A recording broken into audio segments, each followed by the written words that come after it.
of our astute board chairmen here in Jamaica. Dr.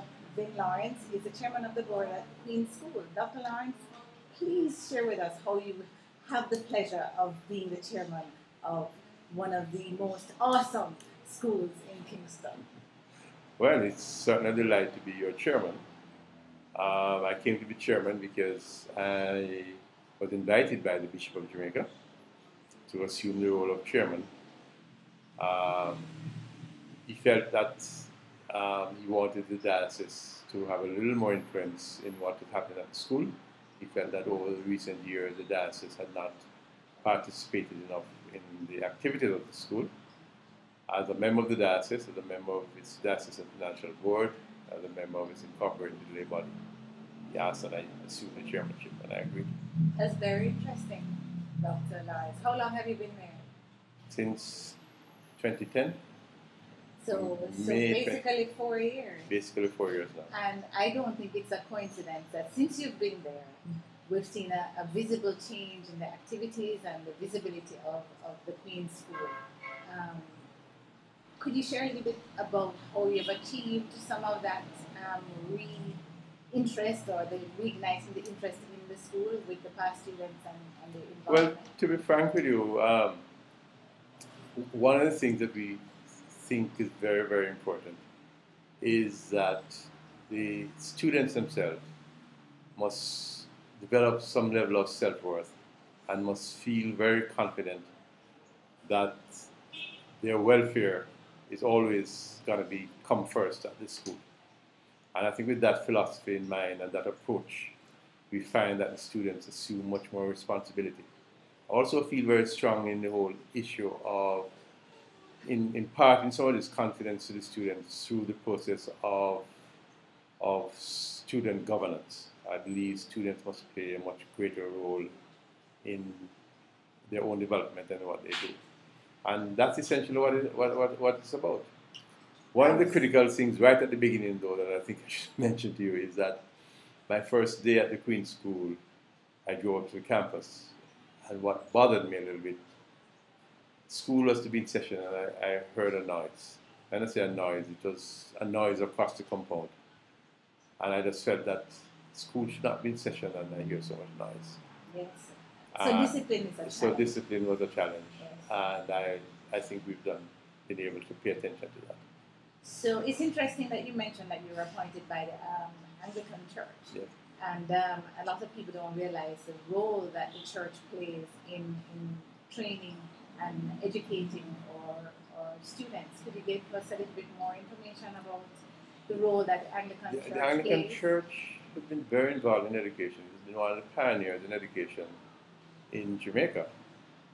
The church generally, the Baptists also, the United Church, the Catholics, have been leading role. Now, the Anglican Church, not many people know, has over 200 schools in Jamaica.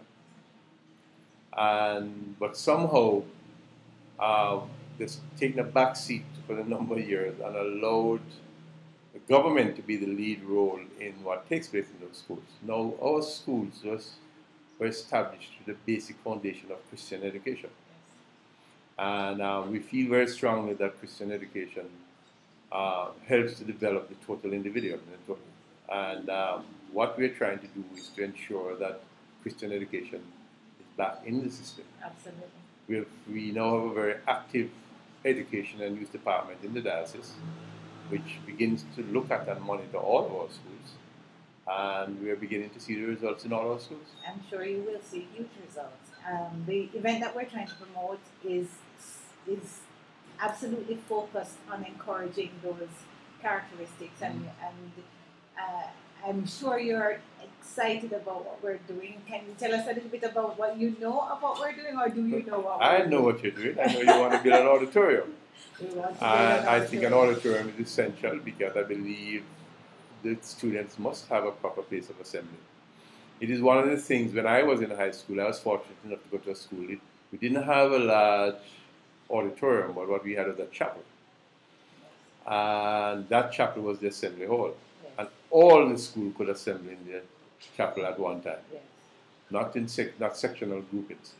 And it made a big difference. And Absolutely. I think that will contribute a lot to the Queen's School. How does it make a difference? It makes a difference in what ways? Because some people can't understand or correlate the transition of having an auditorium and facilitating communication with people in society that make a difference. And tell us a little bit more about how it will let me make a tell you, difference. it allows the development of a togetherness. That togetherness, right now you may have a very strong my form or my your group, etc., etc. That interchange, other than being at the canteen, and even then you have junior school and upper school and lower school, which are separated. And I believe it is just good for the second former and the third former to come into the assembly and hear the sixth former reading the lesson, not prayer or addressing some issue. It sets a standard throughout the school which they aspire for, and as they go forward, they assume more responsibility and they accept the fact that I am now a bigger person and they're the younger one. It just makes a difference in the attitude and approach. So the mentorship and the relationships between upper and lower school and students in general will be encouraged. Is encouraged, yes. And this event on August 2nd is primarily to raise the awareness and to recognize some of the persons who are going to be showcased at this event, some mentors that we have recognized in the school, and certainly this auditorium is a dream that we'd like to have become a reality. Yes, and I'm very happy, and I want to congratulate the past students because I think this is a very tangible contribution that you are trying to make and that you will make to the school.